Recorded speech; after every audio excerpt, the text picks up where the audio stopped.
ഇന്ന ഉസ്താദ് പറഞ്ഞിട്ടില്ലേ, ഇന്ന നേതാവ് പറഞ്ഞിട്ടില്ലേ, ഖബറാരാധനയ്ക്ക് അല്ലെങ്കിൽ അള്ളാഹുവിനെ പുറവിളിച്ച് പ്രാർത്ഥിക്കാൻ, അള്ളാഹുവിന് മാത്രം അർഹതപ്പെട്ട ഇബാദത്തുകൾ അള്ളാഹു അല്ലാത്തവർക്ക് നൽകാൻ അത് പാടില്ല എന്ന് പറയുമ്പോൾ ഇത്രയും വലിയ ഉസ്താദുമാര് പറഞ്ഞിട്ടില്ലേ, നേതാക്കന്മാര് പറഞ്ഞിട്ടില്ല, അവരൊന്നും സ്വർഗത്തിലേക്ക് ഞങ്ങൾക്ക് ആ സ്വർഗം വേണ്ട. നഅൂദുബില്ലാ.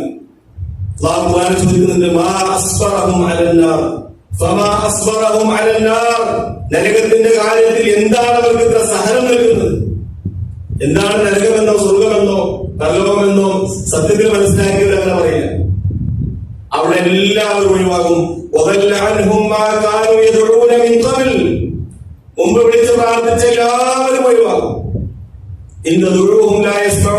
എന്ന ആയത്തിന്റെ തഫ്സീറിൽ ഇമാം ഖുർത്തുബി റഹിമഹുല്ലാഹ് പറയുന്നുണ്ട്, ثم يجوز أن يرجع هذا إلى المعبودين مما يعقل كالملائكة والجن والأنبياء والصالحين والشياطين إلى آخره. അദ്ദേഹം പറയുന്നുണ്ട്, ഒന്നാം സ്ഥാനത്തിൽ ബിംബങ്ങളാണ് ഉദ്ദേശിച്ചെങ്കിൽ, ബിംബങ്ങൾ എന്ന് പറഞ്ഞാൽ വെറും കല്ലുകളല്ല, പ്രത്യേകമായി പൂജിക്കപ്പെട്ടിരുന്ന വളരെ ആരാധനാ സ്വഭാവത്തോടുകൂടി ആളുകൾ മനസ്സിലാക്കിയിരുന്ന ആളുകളുടെ ശക്തി ആവാഹിച്ചു വിശ്വസിക്കുന്നതാണ് ബിംബാരാധന.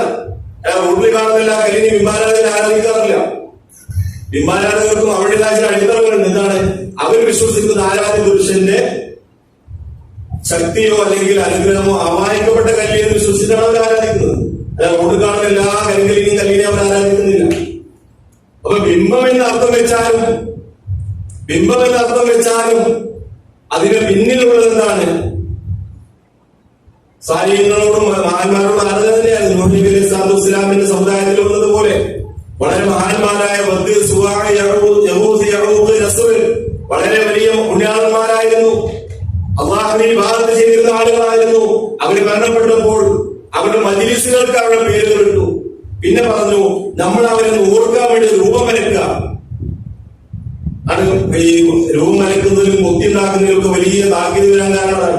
പിന്നെ പറഞ്ഞു, നമുക്ക് നല്ലോണം ഓർക്കാൻ വേണ്ടി എന്ത് ചെയ്യാം, ഒരു വിഗ്രഹ രൂപത്തിൽ ഒരു വെറുതെ കൊത്തുപണി. നമ്മൾ അവരെ ആരാധിക്കുന്നൊന്നുമില്ല, കാരണം അവരെ കാണുമ്പോൾ നമുക്കൊരു എന്താണ് ആവേശം ഉണ്ടാവുമല്ലോ. അടുത്ത തലമുറയോട് ശൈത്താൻ പറഞ്ഞു, അവരൊക്കെ നല്ല ആളുകളായിരുന്നു, അവരാരാധിച്ചിട്ട് അവരിലൂടെ അള്ളാഹുവിലേക്ക് എത്താൻ നോക്കണം.